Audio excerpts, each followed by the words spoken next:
Nothing like a dish of cold vengeance to foul the gut. I'm sorry, Nan. I didn't mean to make things worse. I just thought I had to protect you. Like you've protected me. Aye, well, someone had to. Your parents certainly didn't give a whit for your well-being. Reckon the both of us would be worse off if I'd not taken you on. You've always been me right eye, Goots. And I'd have you stay that way. So don't you dare go looking for trouble again. Well, I will. If you ever need help, I'll do it again and again, and you can't stop me.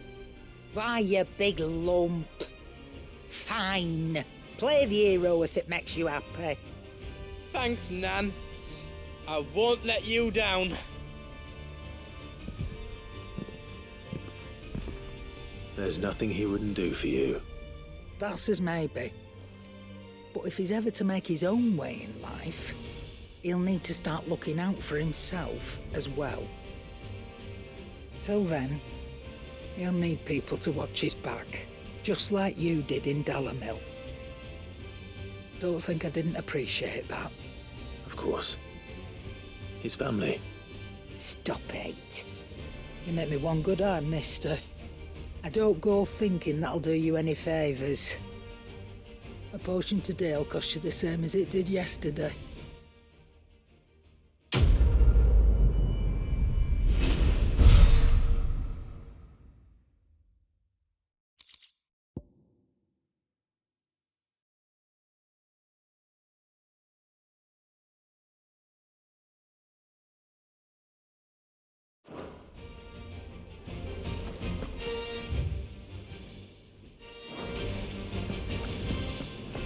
See the pair that got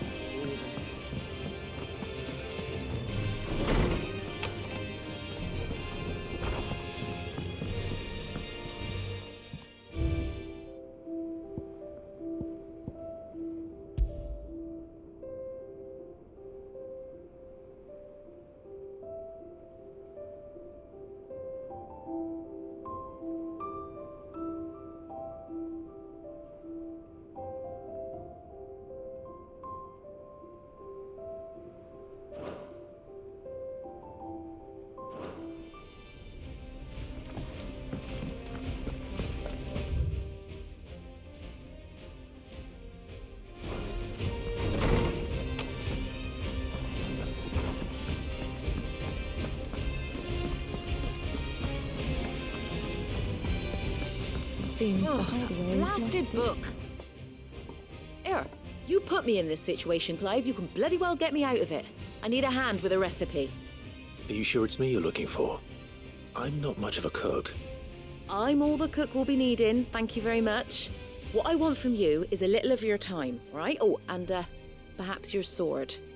You remember Ivan's stew, right? Well, despite the look of the thing, and that awful stench, people wolf it down. So I thought I'd try making one of these supposed masterpieces myself. Had a peek at the book and gave it a go, but, well... It wasn't as straightforward as you'd hoped. Ivan had the same problem. Yeah, but this is my blimmin' kitchen, and I will not be outdone. So if you don't want to be seen as playing favourites, I suggest you lend me a hand. I've never been one to play favourites, Molly. And I would be only too happy to lend you a hand. So, what's on the menu this time? A fried mortress of skyworm. That's one heck of a name, innit? Recipe seemed easy enough to an old hand like myself. Thought I'd followed it to a T. Only, turns out skyworm livers and drake's mint are not what I thought they were. At least I hope they're not, given the rancid mess they made. Yvonne said the recipes in the culinary pilgrimage date back centuries. Used to say the ingredients even exist anymore. Wow. That's a question for a scholar, wouldn't you say? Perhaps you know of one? Kindly old fella who haunts the shelves, maybe? Fine. I'll go and speak to Harpocrates. Perhaps he'll know something. And if he does, I'll see if I can find your ingredients for you. You do that. Lest we forget, you've got a reputation to uphold.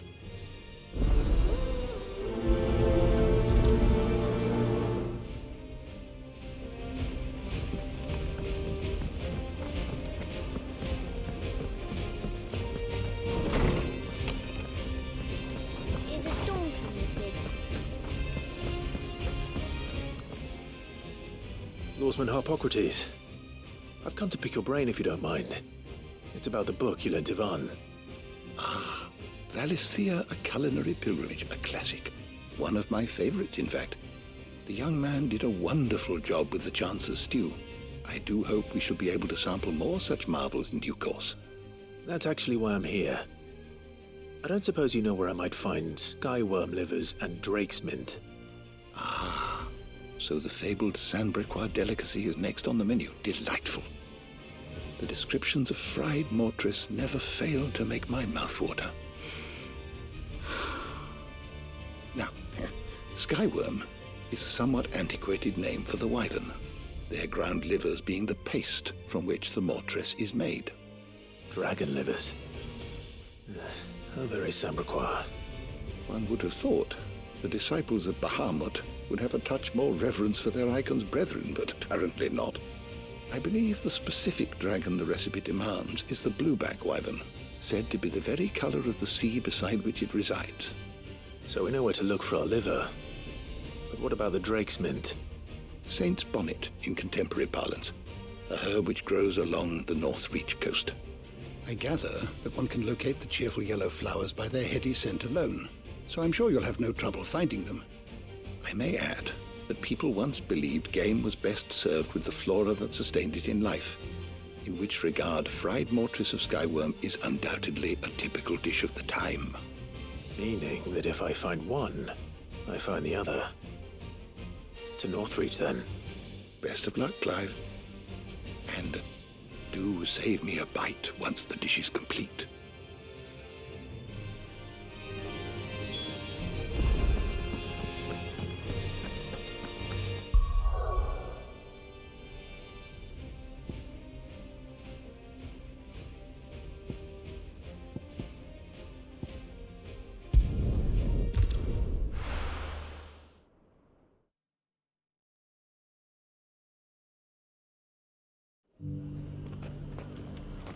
Nothing like a little unrest.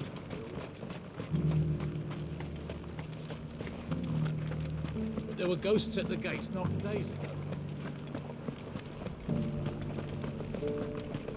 You needn't fret. The creatures have been...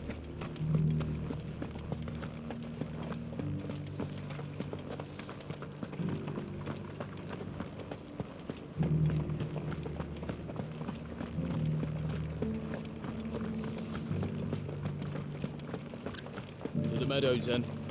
That's what the captain...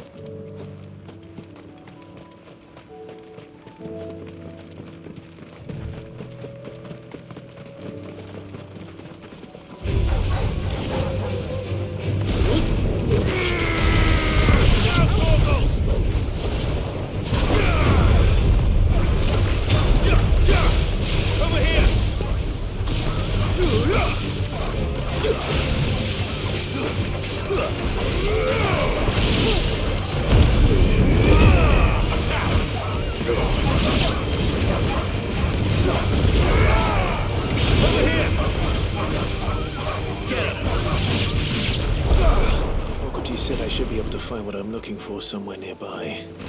Bright blue dragons and bright yellow flowers. Should be easy enough to spot. This must be our wyvern. All right, let's get this over with. Kill! All yours,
That's the wyvern's liver.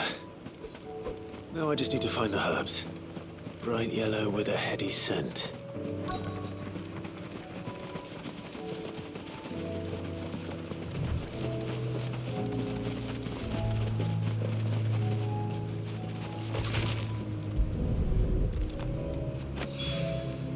I think that's everything Molly needs to resurrect her recipe. Better head back.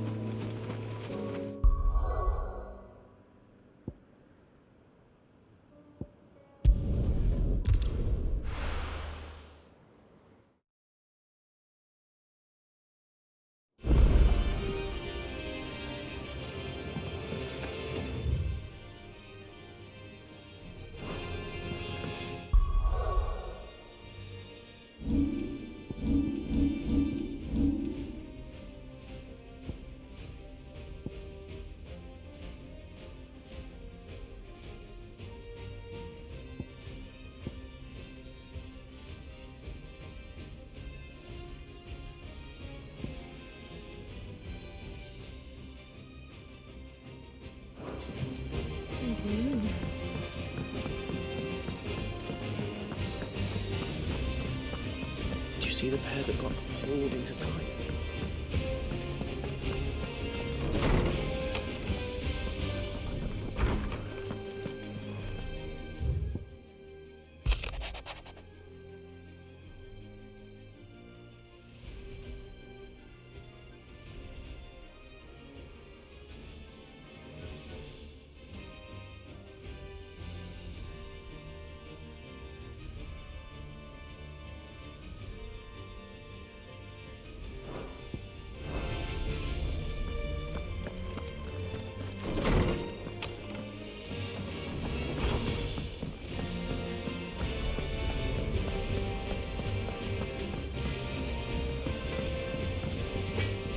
What do I owe the honor? Not saying Fornian, do you?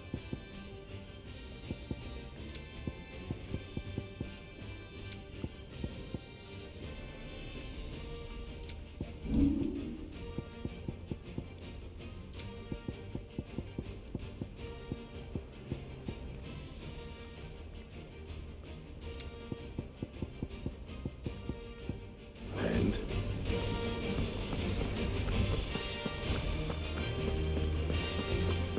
Seems the hideaway has lost its appetite. So, did you have that word with Tomes then? I did, and he was as helpful as ever. He told me exactly where to look, in fact.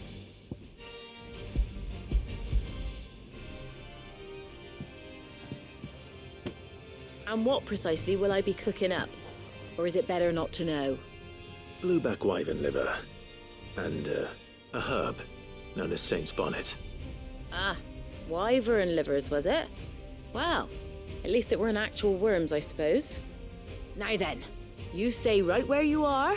I've got some cooking to do. Let's hope these grand old chefs of yore knew what they were on about.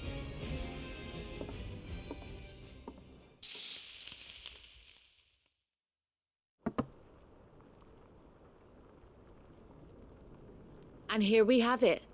Fried mortress of skyworm. Ivan's offered to make sure it's fit for consumption. Well, I say offered. He as good as begged. And rightly so. Is there any higher honour than partaking in a slice of culinary history?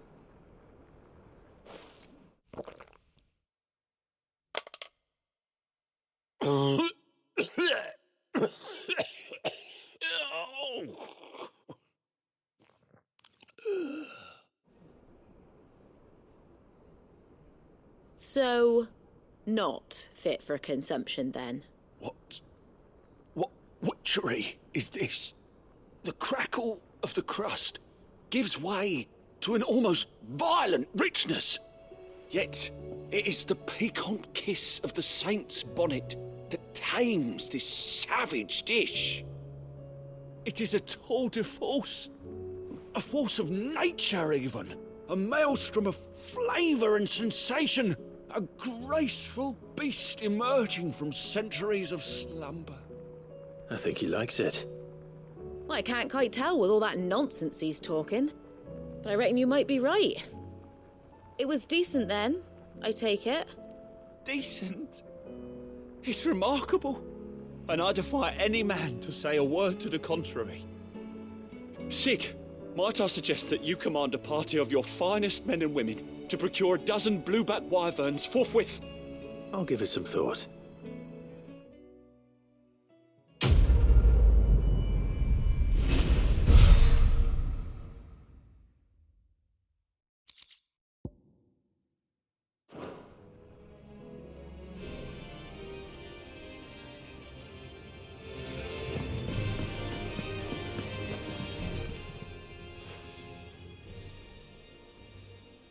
Let me tell you a story, Clive. All right. Them rumours Wetlegs were spreading. Might be they weren't just tales plucked out of thin air. You see, there were a time when I weren't too particular about who I sold steel to, so long as they paid me the right price. Some women lust after blood, others after flesh, but me, I were always one for gold. And to satisfy that lust, I sold to opposing armies, stabbed my every client in the back, made myself the most hated woman in the twins. But then one day I met a man who made me a different kind of offer. Said he'd give me access to a realm-wide community of like-minded individuals in constant need of steel and sundries. On the condition I sold to him and his alone.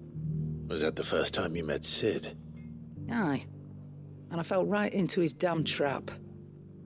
He was true to his word, so I ended up being true to mine. And I soon started making the best profits I've seen since taking up the trade. And all without aiding or abetting any outlaws. Except Sid himself, that is.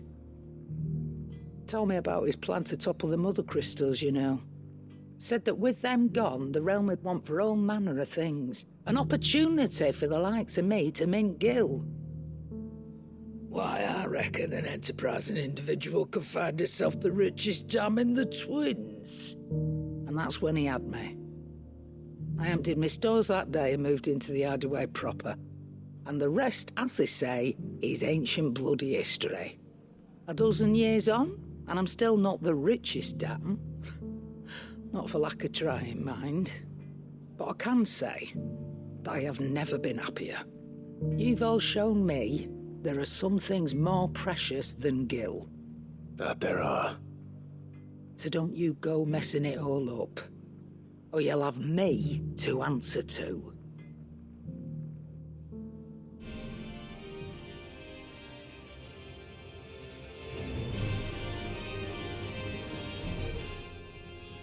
Aye, it's a dangerous world out there.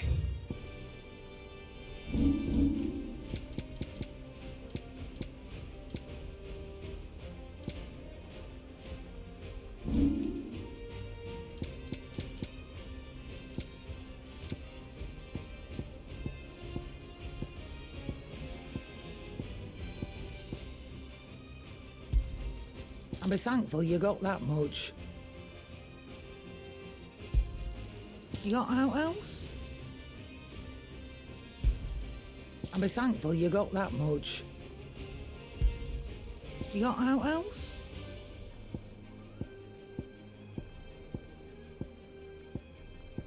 Finished, are you?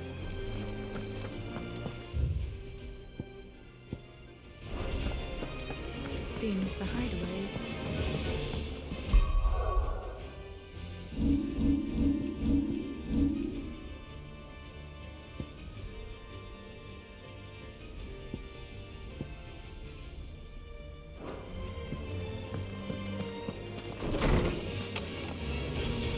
Is a storm coming, Sid? Will there be... Sid, perhaps you can help me solve a mystery. I can certainly try. Who's gone missing this time? It's not who, but what. Mid's scales, the ones she made for her workshop.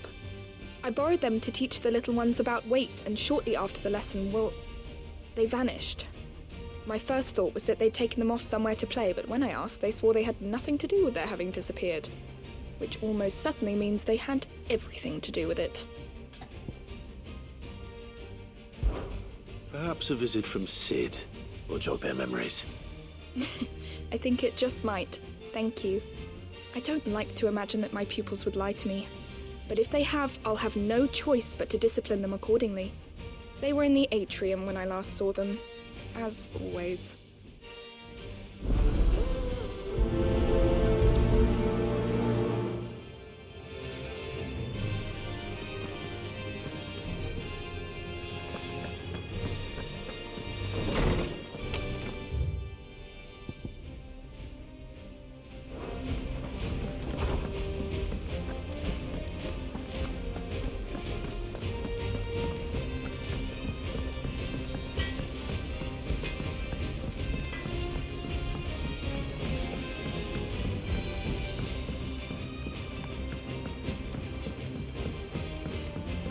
The Emperor was impaled.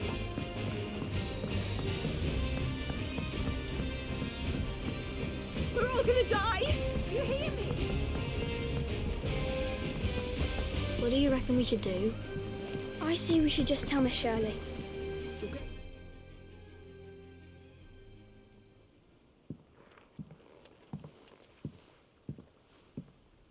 Sid! Hard at your studies, I see. And what is that? It's not a set of scales, is it? No. Of course it isn't. Well, not anymore, it's not. Oh! And just how long hasn't it been one? We're sorry. But we didn't break them. We dismembered them. Just like Miss Mididol showed us. Miss Mididol? And why would she have you dismembering her creations?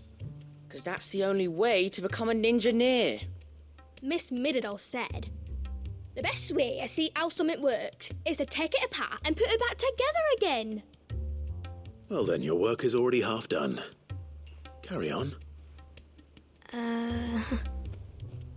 About that. The taking apart was easy enough, but it's the putting back we can't work out. Speak for yourself. The heavy thing goes at the bottom. Then...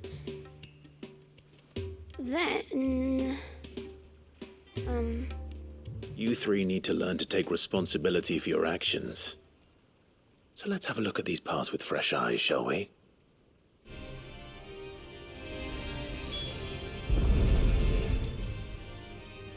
All right. Everything here was once part of Miss Mididol's scales. Every piece has its own role to play, and each is just as important as the others. If even one of them is missing, the scales won't work. So let's think about what those roles might be. You already know one of the pieces. The body. Its role is to support everything else. But what of the others?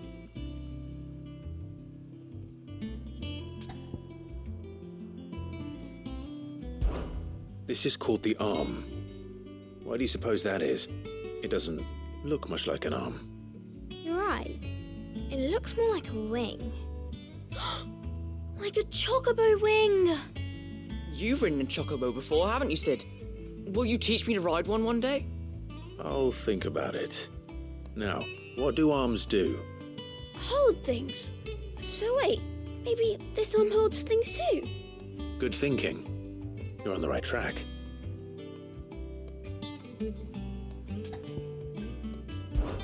These round parts are called the pans. You all know what a pan is, don't you? I do. Molly uses them in the kitchens to fry bangers. But these aren't for frying bangers, you idiot. They're for weighing stuff. But what if I wanted to weigh Goots? I don't think he'd fit on that little thing. Probably not. What are the chains for? Holding the pans up?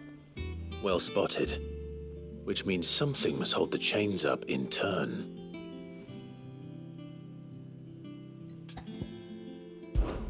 This tiny piece is what's called a cogwheel, or gear. Have you ever seen one before? I have. Miss Mididol's dungeon is full of them. Most are on the floor. She puts them in all her inventions. They spin round and round and round and round and... That's right. They're very useful when you want to make things move. Do you remember if there was anything on the scales that moved? I remember the arm moved when I tried weighing an apple. And then somebody ate it. It's not my fault. You shouldn't have tried weighing it before lunch. We know what part's supposed to move and how it's supposed to move. So, let's put the pieces together first, see what doesn't move, and then stick the cogwheel to that. Not a bad idea. You see? It's not so difficult. So, now that we've taken stock of the parts and learned what they do, what do you think? I think we've got it. Then here's what we'll do. You tell me what goes where, and I'll put the scales together. Well, obviously you need to start with the body. All the other pieces fit onto it, don't they? And the arms go on the body, just like real arms. Or wings, if you're a chocobo. And then the arms hold the pans by the chains. Very good. Let's see if that works. There. All finished.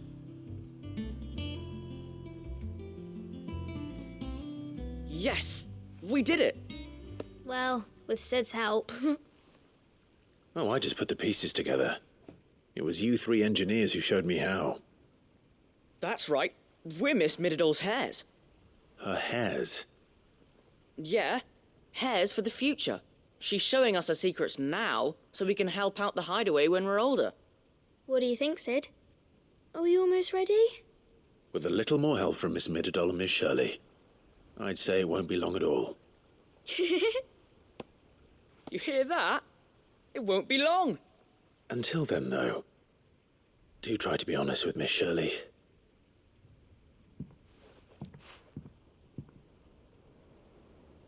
Hey, look! We never used the cogwheel. You don't think Sid forgot about it, do you?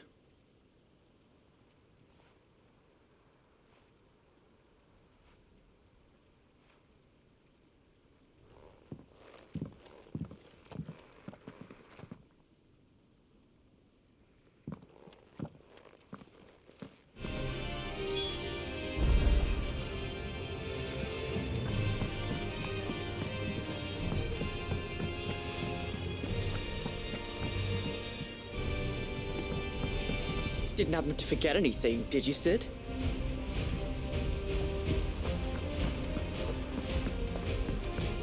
We're all gonna die! You hear me?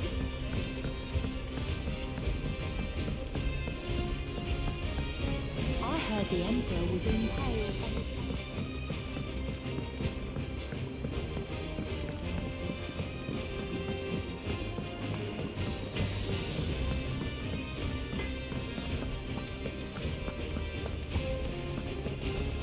Seems the highway